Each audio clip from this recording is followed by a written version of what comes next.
네, 오늘장 모닝 이어가겠습니다. 월요일 전략은 토마토 투자클럽 권혁 전문가 함께 할게요. 오늘은 사정상 또 비대면으로 전화 연결되어 있습니다. 안녕하세요.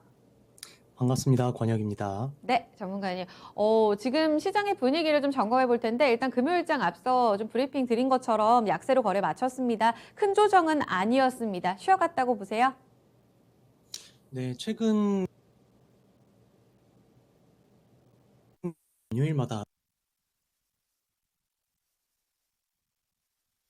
라고 한다면 무조건적인 건 아니지만 그래도 공률이라던가 이렇게 주말이 또 넘어갈 때 굳이 차익 실현 물량은 안 나오고 오히려 뭐 베팅을 하고도 넘어갈 수 있겠죠. 그리고 반대로 좀 장이 불안하다라고 하면 공휴일이나 이런 주말에 차익 물량도 좀 적절하게 나오면서 어느 정도 이런 관망세가 보입니다. 그런데 이렇게 지금 뭐 최근 7월 들어서 3주 동안 금요일마다 이렇게 음봉이 나오고 있다는 게 현재 좀 불안한 투심을 반영하고 있는 상황이라 전 좀 보고 있고요. 수급적으로도 지금 코스피, 코스닥, 뭐 양시장에서 기관과 외국인 지금 둘 다 양매도가 나오면서 역시나 좀 개인들이 시장이 주춤할 때마다 또 받쳐주는 형태가 이어졌습니다. 저번 주 시장 금요일 시장 특징주들을 보면요, 일단은 전반적으로 저번 주 전반적으로 계속 뜨겁게 올라갔었던 효성그룹주들 있죠. 효성그룹주들이 일단 기본적으로 전반적으로 좀 꺾였습니다. 금요일에 보여드리자면 특히나 뭐 방금 말씀드렸듯이 양시장에서 양매도가 나왔는데 큰 틀에서 봤을 때 이게 뭐 특별한 악재가 있었다라고 하기보다는 그냥 일반적인 차익 실현 물량이다라고 좀 볼 수 있는 게 이렇게 최근 상승률이 높았던 종목군들이 대부분 지금 조정을 받았더라고요. 대표적으로 지금 말씀드리는 뭐 효성 첨단 소재 또 그렇고요. 효성 첨단 소재도 8% 정도 떨어졌죠. 그리고 효성 화학도 7.2% 떨어졌고 효성 TNC도 5.8% 하락 마감했습니다. 뭐 추가적으로 반도체 공정 쪽이라던가 2차 전지 쪽도 크지 않았지만 뭐 상승세가 주춤했었고 메타버스 쪽도 마찬가지였고요. 뭐 진단키트 쪽도 마찬가지였죠. 각각의 물론 뭐 특별한 이슈들도 분명히 있긴 했지만은 전반적인 큰 틀을 봤을 때 그동안 많이 오른 종목군에서 이런 차익 실현 형태가 좀 보여졌다라는 게 이번 주말도 좀 주식을 그대로 다 들고 가기에는 역시나 좀 안정적이지 못한 그런 시장의 분위기를 나타냈다. 좀 이렇게 말씀드릴 수 있을 것 같고요. 그런데 이런 양매도가 나온 시장의 분위기와는 좀 다르게 기관이랑 외국인의 쌍끌이 매수가 또 들어왔던 곳이 의약품 쪽이었어요. 업종 상승률 1위도 의약품이었고요. 대표적으로 삼성바이오로직스가 이 외국인 기관의 좀 쌍끌이 매수가 들어왔었는데 중요한 건 이게 뭐 특별한 이슈가 있어서 이렇게 쌍끌이 매수가 들어온 게 아닙니다. 그러니까 이미 연초부터 시장에 충분히 알려졌었던 내용이에요. 그러니까 뭐 삼공장 가동률이 상승하면서 영업이익이 개선될 거고 뭐 2분기 3분기까지도 실적이 좋을 거야라는 그런 좀 뻔한 내용 외에 특별한 이슈가 없었거든요. 그러니까 제가 무슨 말씀 드리고 싶은 거냐면 지금 시장 방향성도 애매한 상황에서 수급의 주체도 없고 또 시장의 주도주 움직임도 이렇게 뚜렷하지 않다 보니까 기존 모멘텀이 있었던 산업군들 있죠. 기존의 모멘텀을 가지고 있었던 산업군이라면은 종목군들이라면 아직 안 오른 상태에서 키 맞추기를 하는 장세가 펼쳐지고 있다는 겁니다. 그래서 이런 장세에서는 솔직히 뭐 인사이트가 그렇게 크게 중요하진 않아요. 그러니까 키 맞추기 장세는요, 좀 그냥 노가다 하듯이 종목 스터디를 많이 하시면 그만큼 저점에서 이제 키 맞추기 하려고 신호가 올 때 이미 모멘텀을 알고 있기 때문에 확신을 가지고 빠르게 매수가 가능하거든요. 지금 장세가 이런 장세이기 때문에 뭐 개인적으로는 정말 난이도가 낮다고 생각을 합니다. 그래서 바닥군들에서 이런 종목군들 오를 때 종목 스터디가 안 되어 있다라고 하면은 이미 다 오른 상태에서 뒤늦게 따라붙게 돼요. 근데 이제 종목 스터디가 되어 있으면 오르고 있을 때 좀 더 빠르게 달라붙는 거는 둘째치고 확신을 가지고 따라갈 수 있다는 거죠. 사실 이게 투자에 있어서 정말 큰 차이가 나거든요. 그래서 뭐 인문학적으로 봤을 때 뭐 투자랑 투기를 나누는 기준이 될 수도 있겠죠. 그래서 큰 틀에서 뭐 의약품 쪽도 말씀을 드리지만은 산업군 내에서도 좀 뜯어보자면은 저번 주도 그렇고 뭐 2차 전지 소재 오르고 이어서 공정 쪽 올랐을 때 전반적으로 그냥 안 올랐으면 같이 올라버리는 섹터 내에서도 이런 좀 키 맞추기 장세가 펼쳐졌었고요. 또 분명히 모멘텀은 분명히 있었지만 바닥에서 놀던 산업군 계속 말씀드렸었던 음식료 섹터 쪽 있죠. 판가 인상 제가 할 수밖에 없다라고 정말 많이 말씀드렸었습니다. 긴 사이클 동안 마진 스프레드가 개선되는 그런 강력한 모멘텀을 가진 기존에 가지고 있었던 그런 모멘텀을 가진 산업군이었는데 시장에서 충분히 이렇게 소외되고 있었고 역시나 바닥권에서 이렇게 강한 반등 흐름 나왔죠. 그러니까 오뚜기가 사실 라면 값을 올리면서 이쪽도 뭐 추가적으로 좀 말씀을 드리자면요. 판가 인상을 그러니까 소맥이랑 뭐 팜유 가격 많이 올랐다가 또 조정받다가 최근 다시 이렇게 오르려고 하는 상황인데 보통 음식료 쪽은요. 업종 1위 기업들이 먼저 가격 인상을 주도합니다. 그리고 이어서 다른 업체들도 이제 줄줄이 인상을 하게 되는데 이번에는 특징이 이 라면 업계 2위인 오뚜기가 먼저 가격 인상을 했다는 거예요. 자, 이게 어떤 걸 의미하는 거냐면요. 그만큼 지금 라면 업계가 원가 부담이 너무 크고 힘든 상황이라는 거죠. 그러니까 버티지 못하니까 원래 라면 이게 농심이 먼저 어떻게 올리는지 확인하고 이제 기타 업체들도 대응을 할 텐데 그럴 여유가 없이 먼저 올려버린 겁니다. 그만큼 지금 힘든 상황이기 때문에 다른 업체들도 이제 판가 인상은 좀 시간 문제라고 전 또 보고 있고요. 하나 또 알려드리자면 이번에 가격 올린 거는 오뚜기잖아요. 근데 반대로 오뚜기보다 농심이 더 많이 올랐죠. 그러니까 이걸 뭐 단순히 기대감이 많이 반영돼서 그렇다라고 치부해버리시면 안 되고요. 제가 앞서서 종목 스터디가 선행되어야 된다라고 좀 말씀을 드렸었는데 근본적인 부분을 좀 말씀을 드리자면요. 오뚜기 같은 경우는 오뚜기 자회사인 오뚜기 라면이 이 라면을 제조합니다. 그래서 오뚜기 실질적으로 지분율은 한 35% 정도밖에 안 돼요. 그래서 이 관계기업 손익의 일부만 또 반영되기 때문에 생각하시는 것보다는 그렇게 마진 스프레드가 크게 개선되지는 않습니다. 그러다 보니까 같이 판가 인상을 한다라는 가정이라면은 역시나 농심 쪽이 더 유리하다는 거죠. 그래서 이런 측면에서 가격 인상은 오뚜기가 했는데 오뚜기 같은 경우는 목요일, 금요일 이틀간 한 5.6%밖에 안 올랐고요. 농심은 그런 얘기 아직 안 나왔지만은 이틀간 10%가 올랐다라는 거죠. 그래서 이렇게 각 기업군에 대해서 스터디가 먼저 선행이 돼 있어야지 이렇게 모멘텀이 나왔을 때 어떤 걸로 정확하게 어떻게 타이밍을 잡을 수 있고 더 빠르게 수익을 얻는다라는 측면에서 좀 한번 같이 말씀드리도록 하겠습니다. 그리고 금요일날 보면은 의료정밀 업체도 좀 오르길래 좀 봤더니 SD바이오 센서 때문이더라고요. 그러니까 SD바이오 센서 같은 경우에 지금 그쪽으로 편입이 되면서 굉장히 높은 비중 차지하고 있는데 SD바이오 센서가 지금 시총이 한 6조 정도 되죠. 굉장히 그래도 높은 편인데 이 SD바이오 센서가 상장하기 전에 진단키트주들 잘 갔었잖아요. 물론 확진자들도 다시 크게 늘어나는 상황도 있었지만은 보통 이런 대형 IPO가 나오기 전에 관련주들의 밸류가 재측정이 되고요. 상장 이후부터는 또 힘이 쫙 빠집니다. 그래서 뭐 저번에도 한번 말씀드렸지만은 하이브가 그 작년 10월에 상장될 때 기억하실지 모르겠지만은 기존 엔터주들 한 3달 전부터 굉장히 강했었거든요. 뭐 JYP 같은 경우에는 60% 이상 오르고 YG나 SM도 4, 50%가량 올랐었거든요. 그래서 제가 이걸 아이디어로 그때 게임주 말씀드릴 때 돌직구에서 크래프톤 말씀드리면서 하이브도 이 밸류 체인의 메인이 BTS였고 크래프톤도 배틀그라운드다.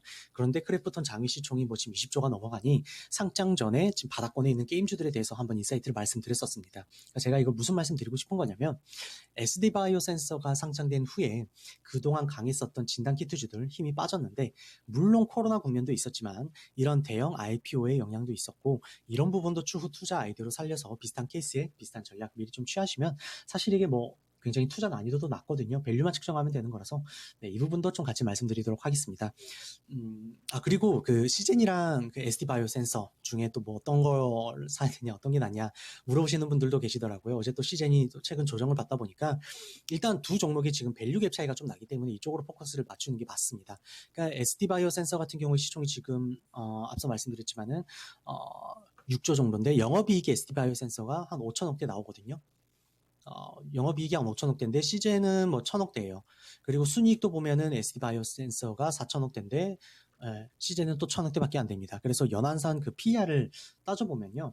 SD바이오 센서가 사실 한 3배 조금 넘고요. 그리고 시젠이 한 6.5배 나오더라고요. 거의 뭐 절반 수준이죠. 뭐 3.2, 3.5 정도 될 텐데 그렇기 때문에 앞으로 그 코로나 확산에 있어서 뭐 오늘도 뭐 이슈가 지방도 이제 거리두기를 한다라는 이슈가 또 나오긴 했지만 이런 확산에 있어서 단기적인 모멘텀은 시젠보다는 SD바이오 센서가 좋을 거다라고 좀 말씀드리겠지만은 일단 기본적으로 진단키트 쪽을 좀 무리하게 매매하실 필요는 없어 보이기 때문에 두 종목 간의 비교로만 참고하시라 이렇게 좀 같이 말씀드리도록 하겠습니다. 네, 금요일장 키워드 그리고 핵심적인 신호에서 가져올 수 있는 오늘장의 힌트는 결국 키 맞추기네요. 순환매 빠르게 좀 진행될 것이기 때문에 여기에서의 공부를 게을리하지 말자라는 또 레슨을 주셨어요. 그리고 반영이 안 된 미시장과 관련해서 오늘장 힌트 좀 더 구체적으로 여쭤봅니다. 기업 실적보다는 확실히 인플레 정점, 경기 회복세가 꺾일 거다. 여기에 우려하는 모습이 금요일장 뚜렷하게 나온 미국장이었습니다. 이런 측면에서 볼 때 우리 시장도 추가적인 하락이 나오진 않을까. 좀 더 쉬어간다고 움직임 예상하고 계세요? 아니면 그래도 이번 주는 좀 다를 거다. 지난주에 상승 바톤 이어간다. 어느 쪽으로 좀 그림 그리고 계실까요? 네, 그 부분도 좀 말씀을 드리기 앞서서 일단 먼저 금요일장 마감 이후에 나온 그 말씀 주신 지표들이랑 또 뉴욕 시장을 한번 보면요. 시장에서 그 소매 판매 전망치가 원래는 마이너스 0.3%였거든요. 그러니까 마이너스로 봤어요. 왜냐하면 지금 재난지원금이 다 끝나가는 상황이니까 이제 소매 판매가 오히려 마이너스권으로 떨어질 거라고 시장이 판단을 했었던 건데 오히려 전월 대비 플러스 0.6%가 나옵니다. 크게 늘어났죠. 그러면서 뉴욕 시장 이렇게 처음 시초가 갭을 띄우더니 되게 강하게 나름 시작을 했었어요. 그런데 바로 좀 시장이 꺾였던 게 뭐냐면 미시건대에서 소비자 태도 지수 나왔죠. 그러면서 약세로 돌아섰습니다. 그러니까 시장이 소비자 태도 지수는 오히려 전월 대비 좀 좋아질 거라고 봤어요. 근데 이게 오히려 꺾였고요. 쉽게 말씀드리면은 경기 회복이 안 될 거다라고 생각하는 사람들이 전월 대비 더 많아졌다라는 거죠. 그래서 이게 강했던 시장을 좀 약세로 돌려놨다라고 좀 말씀드릴 수 있을 것 같고요.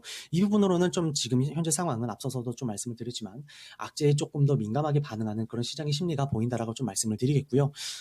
이런 배경에는 사실 지금 뭐 우리나라뿐만이 아니라 미국 전역에서도 지금 신규 확진자가 증가하고 있습니다. 그러니까 미 50개 주 전역이랑 또 워싱턴 DC에서 지난 일주일간 하루 평균 감염자 수가 뭐 전주 대비 10% 이상 증가했고요.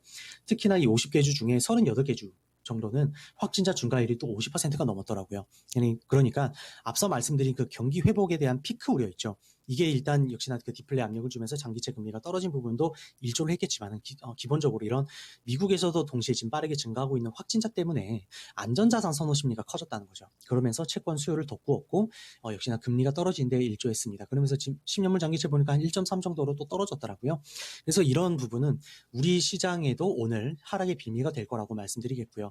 다만 오늘은 좀 하락하더라도 긍정적인 측면도 분명히 있습니다. 그러니까 좀 양날의 검이라고 표현해드릴 수 있을 것 같은데 부정적인 측면 다시 한번 정리를 해보자면요.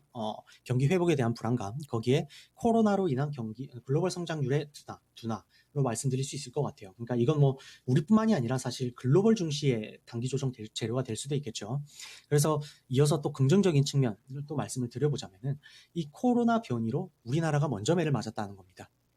그러니까 특히나 거리두기가 3.5단계 이런 뭐 중간 과정 없이 바로 4단계로 저희 격상했었잖아요. 그러면서 그때 우리 시장 굉장히 또 많이 아팠었지만 나름 백신을 맞은 거죠. 그래서 또 하나를 말씀드리자면 이런 미국의 지금 현재 상황이 그동안 지금 미국 위주로 쏠리던 그런 국제 유동성 자금이 지금 이머징 시장으로 분산될 가능성이 높아진다라는 거예요. 그러니까 이머징 시장으로 지금 자금이 유입된다라고 하면 역시나 가장 큰 수혜는 이제껏 그랬던 우리나라가 될 거고요. 특히나 지금 거리두기 4단계 이후 시장을 보면요. 거래소에서 지금 저저번 주에 4단계 터지고 이 음봉 크게 떴었잖아요. 그러니까 이때 외인이 한 2조 가까이 또 털고 나갔었는데 저번 주 같은 경우는 오히려 외인이 350억 순매수로 전환을 했었습니다. 이거랑 좀 동시에 보셔야 되는 게 저번 주는 우리가 뭐 코스피도 그렇고 코스닥도 그렇고 되게 강했죠. 그런데 뉴욕 시장을 보면요. 저번 주로 보시면 음봉입니다. 주봉이거든요.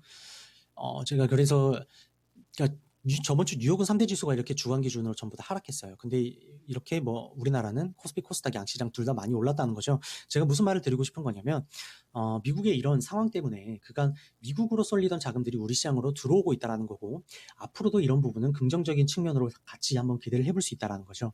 다만 우리나라도 물론 그 실적 피크 우려 같이 있죠. 또 하반기 대형 IPO도 어마어마합니다.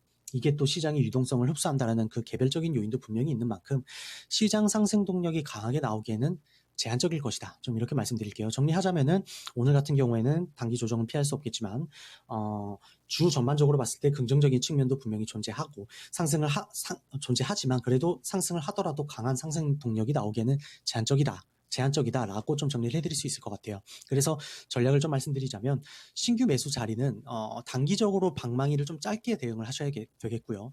추가적으로 탑다운 방식의 매매보다는 그러니까 뭐 전방산업부터 이제 종목으로 내려오는 거시경제부터 이제 종목군으로 내려오는 그런 탑다운 방식의 매매보다는 바텀업 매매로 종목 스터디를 굉장히 열심히 하셔야 된다라고 좀 말씀드렸습니다. 그래서 알고 계신 만큼 그 수익을 얻는 그 키 맞추기 장세라고 좀 말씀을 드렸죠.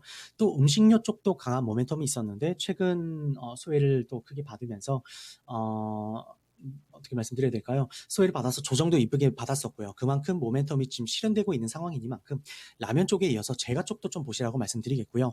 안 오른 거 역시나 키 맞추기에 있어서 바이오 쪽도 강한 모멘텀이 있었는데 소외받은 종목군들 되게 많았잖아요. 그러니까 뭐 세포 치료제 일단 그리고 세포 치료제랑 또 치매 쪽이 일단 가장 좋아 보이고요. 그 다음이 면역 항암제라던가 제약업체 쪽도 제가 좀 말씀드린 게 있었죠. 특히나 뭐 음식료나 바이오 쪽은 각각의 전방 산업군이 다 달라요. 그래서 저번에 강의도 한번 해드렸지만은 바텀업 매매를 해야 되는 대표적인 산업군이라고 좀 말씀을 드렸었는데 신규 진입 관점에서는 좀 이쪽이 가장 좋아 보인다라고 말씀드리겠고요. 추후 그 단기 조정 국면에 있어서 베스트 픽은 신재생 쪽입니다. 그러니까 하반기는 섹터별로의 유동성 모멘텀이 차별화될 거라고 제가 예전부터 좀 말씀을 드렸었는데 거기에 2차 전지 포함해서 또 신재생 쪽은 신재생 쪽은 이 유동성 모멘텀이 끊기지 않을 거예요. 그래서 2차 전지는 예전부터 좀 말씀드렸기 때문에 식상하실 거고 추가적으로 그 신재생 쪽은 REC 매출 비중이 좀 높은 그 중소발전소 쪽 보시고요. 또 수소 쪽도 꼭 보셔야 되는데 수소 자동차 뭐 부품주들 이런 거보다는요. 신재생 에너지를 운송하는 밸류체인 그리고 또 이 신재생 에너지를 전력으로 변환시키는 밸류체인 쪽으로 또 포커스를 맞추시라 이렇게 좀 정리 드리도록 하겠습니다. 네, 오늘 정리해보면 매를 먼저 맞아서 하방은 지지가 될 텐데 상단도 좀 제한적이라고 보셨어요. 그래서 수익 빠르게 좀 챙겨가면서 눈치 빠른 또 이런 공부와 수익 챙기는 전략 필요하다 하셨습니다. 섹터에 있어서 신재생 에너지 말씀해 주셨습니다. 외면을 좀 많이 받았던 종목들 안에서 또 선택하는 작업이 중요할 것 같거든요. 오늘장 또 관심주로 좀 이야기를 여쭤봐야 될 것 같아요. 그 전에 앞서서요. 지금 리뷰 여쭤봐야 될 게 한 종목 있네요. 7월 5일 날 추천해 주셨던 메타버스 관련주가 말씀하신 이후에 시세가 너무 좋았습니다. 7월 5일에 35,500원 매수 추천 들어왔었고요. 이때 4만 원까지 보자 하셨는데 7월 14일 그러니까 지난주 수요일에 이미 목표가 도달이 됐습니다. 18% 이상의 수익을 누리고 있는 알체랍니다. 4만 1,000원 돌파했다가 지금은 살짝 눌려 있는데 어떻게 메타버스 신고가 종목에서 살짝 좀 조정받을 때 이때 그냥 챙기는 전략이 맞을까요? 아니면 다시 한번 상장일의 최고점까지 욕심부릴 수 있는 2차 목표가 주실 건가요? 네, 알체라 같은 경우는 일단 기본적으로 메타버스 쪽은 좀 단기적인 관점에서 좀 흔들릴 수는 있어요. 그런데 그 흔들리는 거 그냥 무시하시고 저는 개인적으로 메타버스 쪽을 늘 말씀드릴 때 주변 분들에게 그냥 한 3년 보시고 1년에 한 번씩 계좌 열어보시라 이렇게 말씀드리거든요. 근데 그 중에서도 뭐 자이언트 스텝이라던가 알체라라던가 뭐 덱스터도 그렇고 뭐 여러 가지가 있지만은 그 중에서도 이런 알체라 같은 경우는 분명히 메타버스 쪽에서도 굉장히 강점을 가지고 있는 기업이에요. 그러니까 뭐 저번에도 한번 말씀을 드렸지만은 지금 뭐 알체라 같은 경우는 결제 서비스라던가 미국 뭐 산불 감지 시스템 뭐 그러니까 이게 사실 얼굴 인식이랑 상관이 없잖아요. 그러니까 카메라가 있는 모든 곳에 이 메타버스의 기술이 지금 들어가는 기업이라고 좀 말씀을 드릴 수 있을 것 같아요. 이게 또 메타버스 지금 황영규 대표님의 또 비전이기도 하고요. 그래서 이쪽은 뭐 목표가는 도달을 했지만 조금씩 비중 줄이는 건 맞습니다. 그리고 전반적으로 그냥 전량 매도를 하시기보다는 좀 긴 관점으로 전고점 돌파까지 다 보셔도 되고요. 충분히 긴 관점으로 수익 극대화 전략 취하셔도 되겠습니다. 그래서 2차 목표가도 좀 말씀을 드리자면은 일단 2차 목표가도 한 45,000원 선까지 잡고 쭉 끌고 가보시라 굳이 무리하게라는 표현이 맞는지 모르겠지만은 굳이 지금 뭐 매도를 하시면서 그렇게 전략을 취하실 필요는 없을 것 같다라고 좀 말씀을 드리도록 하겠습니다. 네, 중장기 관점도 여전히 좋네요. 45,000원 도달하면 그때 또 여쭤볼게요. 네, 오늘의 관심주 가겠습니다. 누군가요? 네, 오늘은 두산 퓨얼셀 좀 가져와 봤고요. 최근 그 배터리 산업 전략 나오고요. 그리고 탄소 국경 조정제도 발표가 됐잖아요. 그러니까 여기서 중요한 건 그 전방 산업군, 그러니까 그 2차 전지 뜨기 전에 전기차가 먼저 떴었고, 그러면서 전기차 부품주들이 뜨고, 그 다음에 또 2차 전지가 이제 순서가 이렇게 왔었잖아요. 이런 거대한 흐름이 만들어졌던 그 틀을 생각해보자면, 역시나 그 국제적인 탄소 배출 제한이 있습니다. 그러니까 여기에 발맞춰서 생각해야 되시는 건 개화기라 하기에도 초입 국면에 있는 수소 산업군이에요. 그러니까 앞으로 좀 긴 호흡으로 보셔야 되는 종목이기도 한데요. 이런 국제적인 틀에 맞춰서 우리나라도 연내에 이 탄소 중립 표준화 전략을 발표하는 일정이 있고요. 이 탄소 중립 표준화 전략을 발표하는 일정이 어떤 게 들어가냐면 수소 경제 이행 기본 계획이 또 발표됩니다.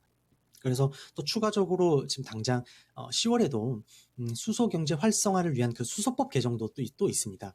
장기적으로 이런 일정들이 쭉 있기 때문에 앞으로 이런 일정을 통해서 정책 추진이 본격화되면요. 수소 발전의 지금 모든 영역에서 사실 이 두산퓨얼셀이 국내 연료전지 1위 기업이다 보니까 이 두산퓨얼셀과 협업이 진행될 거예요. 그래서 최근 이슈만 보더라도 뭐 선박용 연료전지도 지금 생산하려고 조선이랑 뭐 해운이랑 해운사까지 지금 MOU 체결했죠. 그리고 또 수전의 시설이 또 국책 과제다 보니까 고체 산화물 연료전지라고 해서 SOFC라고 해요. 이 SOFC 기술도 개발을 했어요. 그래서 지금 그 발전용 연료전지뿐만이 아니라 이 수소 충전소라든가 선박용 연료전지까지 지금 포트가 확대되고 있는 상황이고요.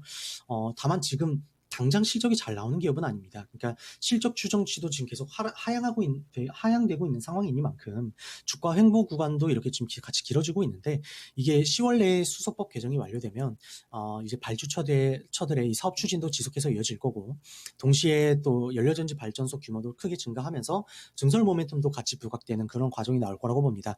그래서 정부의 방향성도 사실 뭐 내수 연료전지 시장이 지금 8기가와트 수준으로 성장하는 게 현재 목표고요. 앞으로 더 늘어날 수 있을 텐데, 현재 목표치로만 계산을 해보더라도 연간 한 370메가와트 이상이 발주가 되는 거거든요. 그래서 이거 현재 단가로 계산하게 되면은 약 1조 정도 캐파가 나옵니다. 그래서 근데 이게 또 진입 장벽이라든가 관련 산업군들의 그 상황을 봤을 때 신규 사업자 그 진입도 지금 제한점이 있는 상황이라서 생산 캐파가 이 커지는 수혜를 직접적으로 받는 기업이 될 거라고 보고요. 현재 이루어지고 있는 이 사업 포트 다각화도 지금 구체화되고 있는 상황이니만큼 이런 조정 국면에서는 한번 모아가 보시라, 이렇게 좀 말씀드리겠습니다. 매수가는 간단하게 현재가 이하 48,000원 이하권 말씀드리겠고요. 손절가는 짧게 45,000원, 목표가는 6만원 제시드리도록 하겠습니다. 전문가님, 네, 다음 주엔 또 얼굴 뵙고 만나요. 고맙습니다. 네, 감사합니다. 두산퓨얼셀입니다. 연료전지의 강자 6만 원까지 보자. 지금 관점에서 좀 조정 시 매수 관점으로 주셨어요. 계속해서 쭉 꾸준히 좀 들고 가는 신재생 에너지 관련해서 관심주로 등장했습니다. 오늘장 모닝에서 전략 드렸습니다.